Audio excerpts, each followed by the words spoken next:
President Trump taking aim at the Justice Department, the FBI tonight, saying that if the FBI infiltrated his campaign for political purposes, it would be a, quote, disgrace.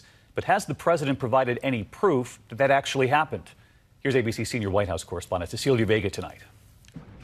President Trump today dialing up the outrage at the unsubstantiated claim the FBI may have used spies to infiltrate his campaign. A lot of people are saying they had spies in my campaign.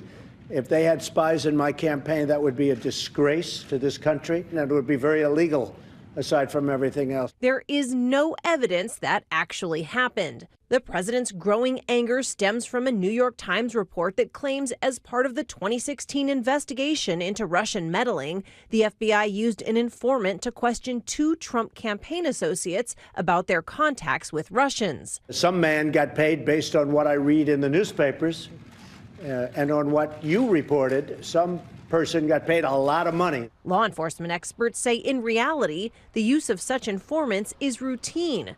And that news report made no mention of spies infiltrating the Trump team. But that did not stop the president from tweeting an extraordinary edict. I hereby demand a new investigation into whether or not the FBI DOJ infiltrated or surveilled his campaign.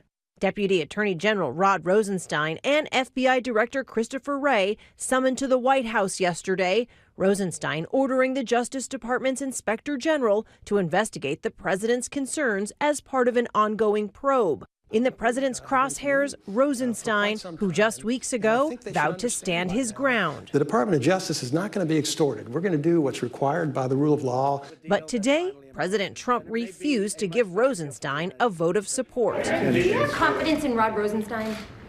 What's your next question, please?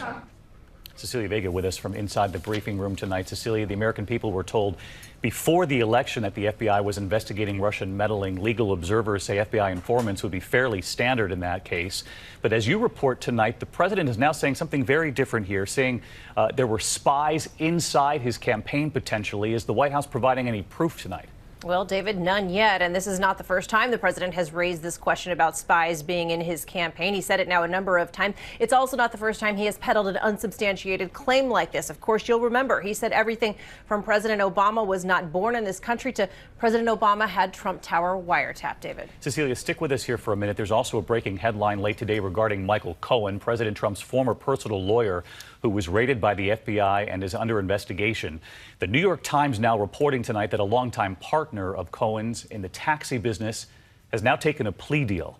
Evgeny Friedman, who agreed to plead guilty to one count of tax evasion and promised to cooperate now with state and federal investigators. Friedman is a Russian immigrant. He's known as the Taxi King. So let's get back to Cecilia tonight.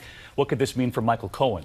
Well, it could potentially mean more trouble, David. It remains to be seen. Friedman cut a deal and will serve no jail time in exchange for cooperating. Investigators could certainly use this to pressure Michael Cohen privately. Some close to the president have said that if an investigation leads to Cohen's businesses, it could push him to flip and cooperate with federal investigators. Cecilia Vega with us from the White House tonight. Cecilia, thanks as always. Hi, everyone. George Stephanopoulos here. Thanks for checking out the ABC News YouTube channel. If you'd like to get more videos, show highlights, and watch live event coverage, click on the right over here to subscribe to our channel. And don't forget to download the ABC News app for breaking news alerts. Thanks for watching.